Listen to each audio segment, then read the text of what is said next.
Feed 'em sessions. Yo, it's your boy Menz, locked into Feed and Sessions. Keep it locked. For those that are like just being like introduced to you right now, how do you introduce yourself? How do you introduce yourself when people ask, "Who's Menz?" Oh, like who am I as an artist? Just who's Menz? Like they've never met you before, and they're wondering who's Menz and why is he on the Feed 'em Session show today? Well, yeah, I'm a Christian rapper from East London, and yeah. Christian rapper from East London, boy. Solid, man. Wait, you say, how long have you been doing it for? Like, has it been a pretty long time, or are you a new artist? I'll still say I'm quite new. I'll say from 2017, like halfway through. That's when I started really. That's fairly new, 2017. Yeah. So, oh wow. Yeah, about a year and a half. Oh wow. And obviously you're a Christian. Yeah. So how long were you in the faith before you decided to do Christian rap? The church I was going to before, they used to do a lot of gospel concerts. Oh wow. So I got saved when I was like 19, 20, so it was about 2013. Yeah. And there I started because I've always loved rap music, and there was an opportunity to kind of really see if I was good at it and test out the gift. So it was from there I started really writing rap, but it was more of like just helping out my church. In 2017, I just kind of just went for it, and so to answer your question, I'll say about 2013 I started writing music, but 2017 I started releasing. Okay, that's pretty solid, man. So you had enough time to discover what's going on in the Christian rap scene at the time. Were you exposed to a lot of Christian rap artists, or was there not many Christian rap artists at the time? And now, who were the first artists that you came across within that genre? Like during that time period? Yeah, during that time period before you yourself decided, I'm actually gonna go for this, man. Well, obviously like the Governor B and like A-Star and like Lecrae. So yeah, they're the ones. Suspects. The usual suspects. Yeah. So I knew of like I wanted to find like rap music that had like more godly lyrics, like in that transition period. So when I was searching, I found these guys. Obviously, like growing up, like Christian household and going to church, you hear about Governor B and stuff. But yeah, so that's solid, man. So you did mention that you grew up in a Christian household. Yeah, so you say you gave your life to Christ from a very young age, or did it take you a while? Did you have one of those prodigal moments when you went away for a bit and then came back home? Is that kind of your story? Yeah, that's my story. Oh wow! Can you just elaborate onto us your salvation story on that? Yeah, about how I came to Christ. Yeah, how you came to Christ. So I was raised in a Christian household. More like the typical African one, come to church on Sundays, kind of go you want, but still that foundation was there, going to church regularly on Sunday. Yeah. But growing up in London, you get to like your teenage years, the pressures from the people around you start to kick in, so you get to that stage where it's either really take this faith seriously or you just kind of go down the route of the world. So unfortunately, from maybe like 15, I started going down like the wrong route. Every one thing leads to another. Before you realize it, it's like you really lost your that foundation that you had, and you just kind of living for your fleshly desires. And so fast forward to from about 15 to like 19, 20, it's kind of went down like a downward spiral. And when I was 19, 20, that's when I had an experience with God, like a life-changing experience where I went to blaze a spliff with a couple of my friends at the time, and it wasn't anything new at the time, where I played from about 16 onwards, but this time was different to any other time that I'd ever done, and I felt like there was some dark presence in the room, and I couldn't really, I couldn't really put my hand on what was in the room. So I was with the man there, I was like, yo, you man, I'm going into my room, I'm bugging out. And I went into my dorm room, and it's like this. This time uni, yeah? Yeah, this was at uni, yeah. and I was still bugging up, paranoid. And then my laptop was just on, and I just heard a voice say, "Just play gospel music." Like now I know it was God telling me that. So I just grabbed my laptop, just typed in gospel, "Worthy of the Lamb" was the first song. I listened to the words deeply, and then literally like that fear just left me completely. Like I felt the presence of God come over me. I was crying. Like when I woke up the next morning, it felt like there was birds tweeting in the air and everything. Like, it was like my life had changed. But then in that night, I asked God for forgiveness. That I need to change my life around. Essential. And from there, I've just been growing from strength to strength for my faith, and here I am today.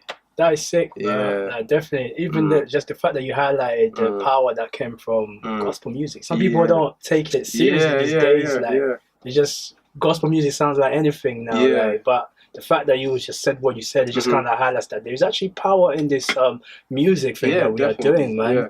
So, like, when you do music, are you doing it for ministry's sake, or are you doing it because you want to build a brand? What's kind of like your inclination in music in general? Yeah, for me, it's always, I think, ministry at the forefront of things. Where it started off as wanting to create like music which, you know, young people and people from different backgrounds can listen to, and which still has like godly content and godly lyrics, but it's something that you can vibe to. So it was more, it was kind of birthed out of me wanting to find like music to listen to, or not being able to find so much. So it's kind of like that selfish music. Make music for yourself. I gotta feel this one, bruh. If I don't feel it, it ain't coming out. Nah, I hear that. So it started off like that, but then it's like I started getting a lot of positive feedback and things like. It's been me wanting to do this in a way where it can be financially sustainable at the same time. So I see it as a ministry. Yeah. But as time has gone on, like I'm interested in the business aspect of things as well. Definitely. But I see it as a service to God at the same time as so. Yeah. That's awesome, man. Did you ever feel like there was a calling for you to do music, or was it just something that you really enjoyed and you wanted to do? Because I know some people have this kind of debate, like, as Christians, when they do music, are they doing it because they're being called to do it, or is it just because it's just fun, it's just something you do on the side? Like, how is it for yourself? So, like, I wouldn't say I had like a light bulb moment where I woke up, where it's like, where God was just like, I'm calling you to. Like, it wasn't really like that for me. Gave me the microphone from heaven and like, I wouldn't say it was like that for me. It was more like I've always had a passion for rap music, like growing up on like 50 Cent, like grime, all of that stuff, like just always loving rap music, and wanted to use and realizing, wow, I believe God's given me a gift for this, and wanting to use that talent to glorify God. So it started off just kind of experimenting, but as time is going on, it's seeming like I'm having more of a desire to do it, and I'm getting positive feedback. So it's like I believe like whenever there's a call to do something, it starts with an inward desire, and then there's like outward confirmations, and as I'm doing it, it seems that's what's happening. So yeah, absolutely amazing, man. I want to play some of the music that you have send over to us. I've got quite a few actually. So the next one that I think DJ Renz got lined up is called Childish. This one, just give us a short breakdown on that one, and then we're gonna play that. Right. So I'm bringing out a mixtape this year, and this one hasn't been released yet, so it's just Hey, hold on. You got some bombs outside, cuz. Wait, hold on. What's going on? Wait. Should we play that first though? I think if that's the case, I might want to play something else and then play that one later. You can warm them. I'm gonna warm them up with something that I actually know. I know this one's called Christ Still Relevant. Christ Still Relevant is a track that I think maybe not the first track that I came across of yours. I think I came across Hope of Glory first, which was the first track I came of yours, and then Christ Still Relevant is the one that followed up after that. So that's kind of like my order. So I'm gonna kick off with Christ Still Relevant, break that down, and then later we're gonna get into the exclusive. Man. Tell me about that track actually. How long ago did you release that track? So I released it January last year on my debut EP. Okay, so you put out an EP. Yeah. How was that process for you? Because obviously before that we were talking about you discovering the gift that you have and wanting to use it because you wanted to make a specific type of music that reached out to, that resonated with maybe the young people and so forth. So how did you translate that into an EP, and how did you find that whole process of putting out an EP as an artist now? Well, so I wanted to create an EP that really like spoke about my life coming into Christ, my current walk as a Christian, and just spoke about like aspects of God as well. So I wanted to be able to put that onto a track. So the title Renewed came about from just basically being renewed from my dark, from the darkness. Oh, that's the title. Tower of Renewal. Of the EP.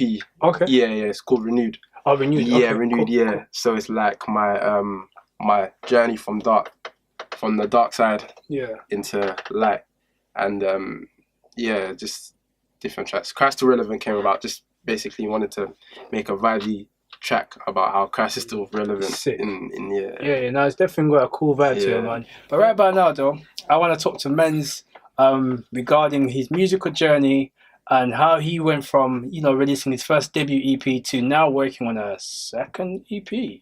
I think that's progression, and not a lot of artists go that far. So congratulations, first of all. And also, how has been the journey since the release of your EP until now? I think it's been a bit of a adventure, not really knowing what to expect, and I've just really gone with the flow, to be honest. I hear that. Yeah. That's cool, man. So, have you learned anything about perhaps that you would have done better from your first release up until now? Like anything about maybe how you release music, who you send the music to, how to get the music out there, how to promote yourself? Have you learned anything outside of that? And also from a ministry's perspective, like how to connect best with people when they're listening to your music and so forth. So throughout that years, like how has that progression been general? So with the like in the releasing, one thing I've learned is to maybe take your time more with the mixing and mastering bit and just the general recording, just to make sure that it's like the quality is just how you want it before you release it. Because I was happy with it, but I do feel like it could have been mixed down and mastered a bit better. So just taking time with. I can relate with that. Yeah. What are you laughing, Claire? She knows that. She always sends shots on my first release.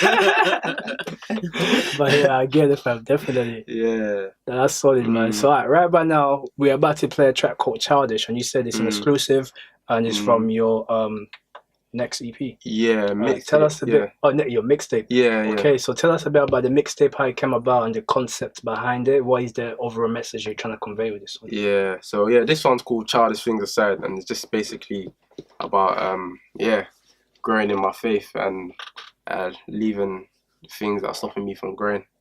Sick, my faith, man. Yeah. How many tracks are you gonna have on the EP, on the mixtape? Still deciding. Cool. Well, say that. So leave Childish Things behind. Yeah. Is the name of the Childish Things Aside. Childish Things Aside. Yeah. I'm gonna get into a track called Childish right about now for the first time on the Freedom Sessions. So the mixtape is called Maturity, and Childish Things Aside was the single that I played before I played Christ. Still relevant again. So yeah, we're gonna obviously excited and look forward to hearing more about when it's coming out. Feel free to submit music to us so we can spin it and all of that good stuff, man. But yes, my guys, so you are part of a collective or a record label. I'm not really sure what it is, but Authentic Music. Last month we had Tom's, who's part of the same collective. And is it just you two, or there's another young lady in there as well? Well, there was 4 of us originally, okay, but 2 have left at the moment. So at the moment, it's just me and Tom's. Okay, cool. Yeah, man, just tell us a bit more about like the vision behind that.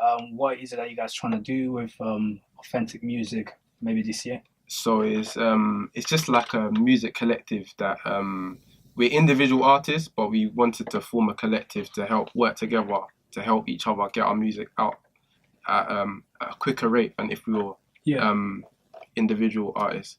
So that's how it started, and that's the vision. right now, and just flow with that right now. If it evolves from that, then we'll see. But yeah, that's solid, man. So go ahead. What's your social? Menz Music for Instagram, Menz Music _ for Twitter, Menz Music for SoundCloud, and all the rest. If you type in Menz Music, So basically, Google Menz Music, so MENZ Music on Google, and you'll be able to find all his socials and music. Is also on YouTube. He's got a few videos up there as well for you to go and check out. Feed M sessions.